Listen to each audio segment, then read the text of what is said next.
जैसा कि हम सब जानते हैं, मनुष्य जीवन अनेक कठिनाइयों से भरा हुआ है। यह कहानी एक ऐसे व्यक्ति की है जिसने अपने जीवन में बेहद परेशानियों का सामना किया और उसका मनुष्य जीवन से मोह भंग हो गया।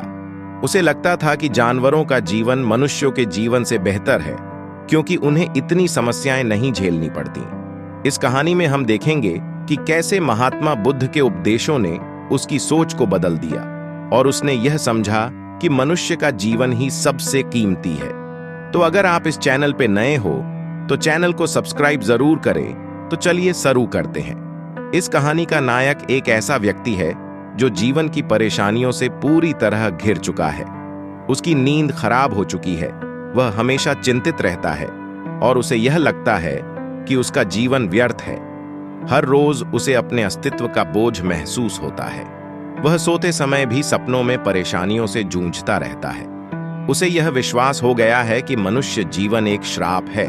वह अक्सर सोचता था कि जानवरों का जीवन कितना सरल और सुखद होता है।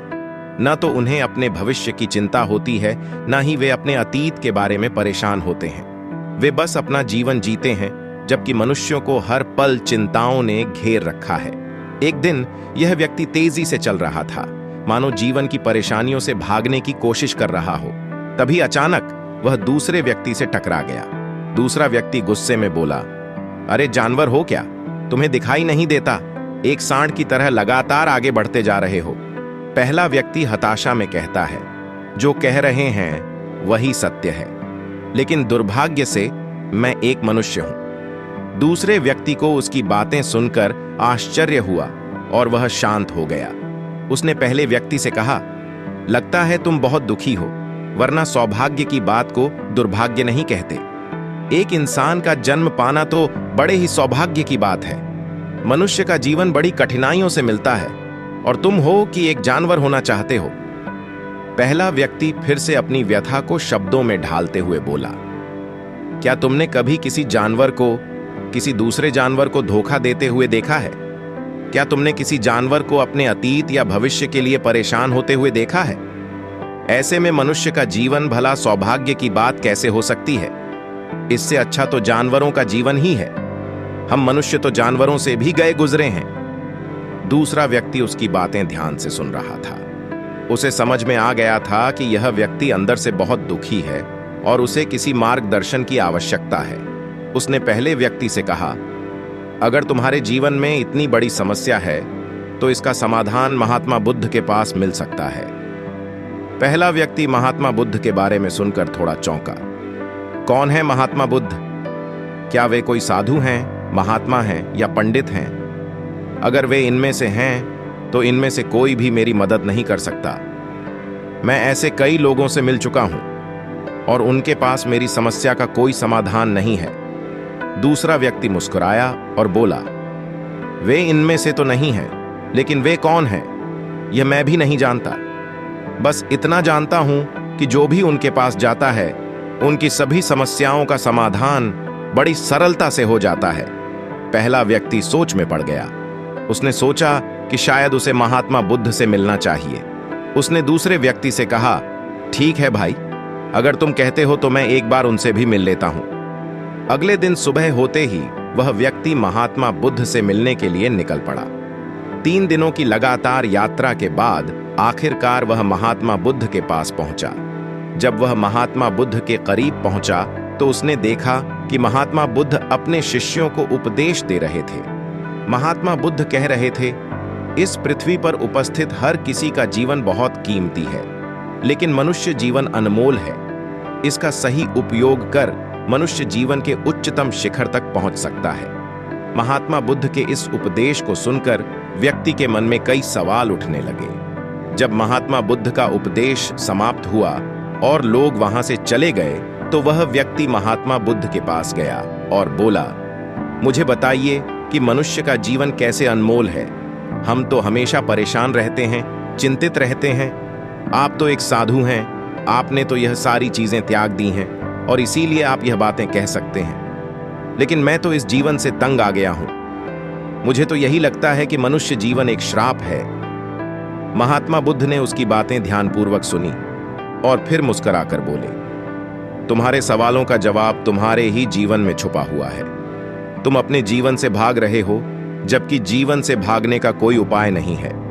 हमें जीवन की सच्चाई को समझना होगा और उसी के अनुसार जीना होगा।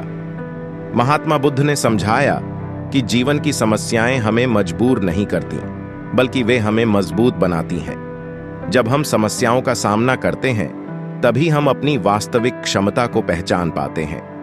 उन्होंने कहा, तुमने जानवरों के जीवन की सराहना की है, लेकिन तुमने यह नहीं देखा कि उनके पास विकल्प नहीं है। वे अपनी जिंदगी जीने के लिए मजबूर हैं, जबकि तुम्हारे पास विकल्प है। तुम अपने जीवन को जिस दिशा में चाहो उसे ले जा सकते हो। यही मनुष्य जीवन की सबसे बड़ी खूबी है। महात्मा बुद्ध के शब्दों ने उस व्यक्ति के मन में एक नई रोशनी जला दी। उसने महसूस किया कि उसने अपने जीवन को गलत नजरिए से देखा था। वह समझ गया कि समस्याएं जीवन का हिस्सा हैं, लेकिन उन्हें हल करना ही जीवन की असली कला है। उसने महात्मा बुद्ध के चरणों में गिरकर कहा, मुझे माफ करिए, मैं अपने जीवन की सच्चाई को नहीं समझ पाया। आपने मुझे सच्चाई का मार्ग दिखाया है। मैं अब अपने जीवन को एक नए दृष्टिकोण से देखूंगा और हर चुनौती को स्वीकार करूंगा। महात्मा बुद्ध के उपदेशों को अपने जीवन में आत्मसात करने के बाद वह व्यक्ति अपने गांव लौट आया। इस बार उसके कदमों में हल्की चाल नहीं थी, बल्कि आत्मविश्वास से भरी मजबूती थी। गांव की ओर लौटते समय उसे हर चीज नई सी महसूस हो रही थी। जिस दुनिया को वह अब तक एक श्राप समझता था, वह अब उसे एक उपहार की तरह प्रतीत हो रही थी। जब वह अपने घर पहुंचा तो उसके परिवार और गांव के लोग उसके चेहरे पर आई शांति और आत्मविश्वास को देखकर हैरान थे। पहले जहां वह हर बात में निराशा और हताशा का अनुभव करता था, अब वह हर कठिनाई में एक अवसर खोजने लगा था। उसका व्यवहार पूरी तरह से बदल चुका था। उसने महसूस किया कि महात्मा बुद्ध का उपदेश सिर्फ उसके लिए नहीं था, बल्कि यह संदेश सबके लिए था। उसने गांव के लोगों को इकट्ठा किया और महात्मा बुद्ध के उपदेशों को साझा किया। पहले तो लोग उसकी बातों को सुनकर आश्चर्यचकित हो गए, लेकिन धीरे धीरे वे उसकी बातों को समझने लगे। गांव के लोगों ने भी महसूस किया कि उनकी जिंदगी में बदलाव की जरूरत है। उसने लोगों को समझाया कि जीवन की कठिनाइयों से घबराने के बजाय हमें उनका स्वागत करना चाहिए। हर समस्या के साथ एक नया सबक जुड़ा होता है और हमें उस सबक को सीखकर आगे बढ़ना चाहिए। गांव के लोग जो पहले छोटी छोटी बातों पर हताश हो जाते थे, अब एक नई दृष्टि से जीवन को देखने लगे। अब वह व्यक्ति केवल अपने लिए नहीं जी रहा था। उसने सेवा का मार्ग चुना और गांव के लोगों की समस्याओं का समाधान ढूंढने में लग गया। उसके नेतृत्व में गांव में कई सुधार हुए। उसने शिक्षा को बढ़ावा दिया, जिससे लोग अपनी समस्याओं का समाधान खुद ढूंढने में सक्षम हो सकें। उसने अपने अनुभवों के आधार पर गांव के युवाओं को प्रेरित किया कि वे जीवन को एक नए दृष्टिकोण से देखें। उसने बताया कि कैसे महात्मा बुद्ध के उपदेशों ने उसके जीवन को बदल दिया और कैसे वे उपदेश हर किसी के जीवन को बदल सकते हैं। युवाओं ने उसकी बातों को गंभीरता से लिया और अपने जीवन को नई दिशा देने का प्रयास किया। उसकी मेहनत और समर्पण के कारण गांव का विकास हुआ। शिक्षा, स्वच्छता और स्वास्थ्य जैसी मूलभूत सुविधाओं में सुधार हुआ। गांव के लोगों ने खुद को आत्मनिर्भर बनाने का संकल्प लिया और अपने जीवन की गुणवत्ता को सुधारने के लिए काम किया। उस व्यक्ति की प्रेरणा से गांव के लोग भी सेवा के मार्ग पर चल पड़े।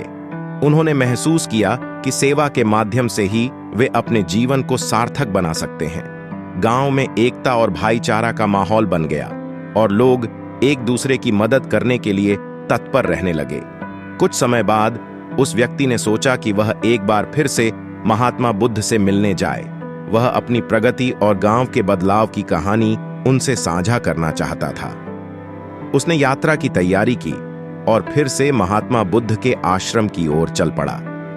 जब वह महात्मा बुद्ध के पास पहुंचा तो उन्होंने उसे देखकर मुस्कुराया। महात्मा बुद्ध ने उसकी आंखों में शांति और संतोष देखा। वह व्यक्ति उनके चरणों में गिरकर बोला, गुरुदेव, आपके उपदेशों ने मेरे जीवन को पूरी तरह से बदल दिया है। मैंने अपने गांव में भी वही बदलाव किया है जो आपने मुझे सिखाया था। महात्मा बुद्ध ने उसे आशीर्वाद दिया और कहा, तुमने अपने जीवन का वास्तविक अर्थ समझा है और उसे सार्थक बनाया है। यही जीवन का उद्देश्य है। तुमने जो भी किया है वह न केवल तुम्हारे लिए बल्कि पूरे समाज के लिए एक प्रेरणा है। महात्मा बुद्ध ने उसे एक अंतिम उपदेश दिया, जीवन में सेवा, सच्चाई और आत्म साक्षात्कार ही सबसे महत्वपूर्ण है। जब तक तुम इन तीनों को अपने जीवन में नहीं उतारोगे तब तक तुम्हें सच्ची शांति नहीं मिलेगी। लेकिन तुमने इसे समझ लिया है और इसी कारण तुम्हारा जीवन सफल हो गया है। उस व्यक्ति ने महात्मा बुद्ध के इस उपदेश को भी अपने जीवन का हिस्सा बना लिया और वापस अपने गांव की ओर चल पड़ा। इस बार वह व्यक्ति एक नए आत्मविश्वास और शांति के साथ लौटा। उसने अपने जीवन को पूरी तरह से बदल दिया था और वह अब दूसरों को भी इसी मार्ग पर चलने के लिए प्रेरित करता था। तो दोस्तों, आपने देखा कि एक एक विचार आपका कैसे जीवन बदल सकता है। तो मैं उम्मीद करता हूं कि यह कहानी आपको अच्छी लगी होगी। तो चलिए दोस्तों, मिलते हैं अगली स्टोरी पे। Thank you.